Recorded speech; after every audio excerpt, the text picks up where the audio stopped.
man daal sa waay allo waaw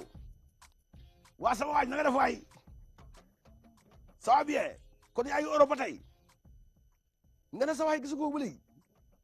non mais Youssou Ndour Europe la tàggoo fii non da nga koy dégg Chine non boy non boy grand baa ngi Europe mais yow mais na nga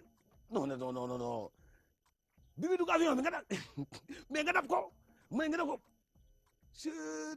mais grand bi lan lay waaxu moom tamit dafa xam ne nag mais gars yi dañu ko soxla léegi lu mu wax non booy nag boo dem mënoo gis Youssou Ndour booy man loolu daf may jaaxal quoi mais nga jàpp kenn ci monsieur yi sax otage ah booy xam luy def très bien booy xoolal dañuy organiser benn affaire léegi xam luy def yow fexeel ba orchestre bi fu ñu nekk su ko defee xoolal nga ut ay tenue militaire xoolal masqué wu bàyyi ba xaaju guddi xoolal nga ñëw kidnappé ñaar xoolal borom tàll bi ngay kibee Assane Thiam nga leen kërti mi rek boo ko kidnappé jàpp mbay ngay fee xam nga bu ñu tëggul mbalax grave waaw booy noonu ngay def booy grave bu ko laal jëlal ñaari ba pare laajteel rançon 50 millions booy defal loolu booy xoolal affaire bi day jàll maa la ko wax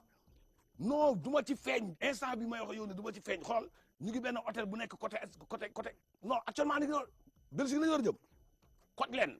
am naa ay copains naar terroriste xoolal maa ngi leen di woo léegi ñu ma abu ni daal maa ngi leen di woo léegi comme moom na nga koy gis ba pare mais gis na la non daf lay bañ a wax ak yow parce que xam na maa la yóbbante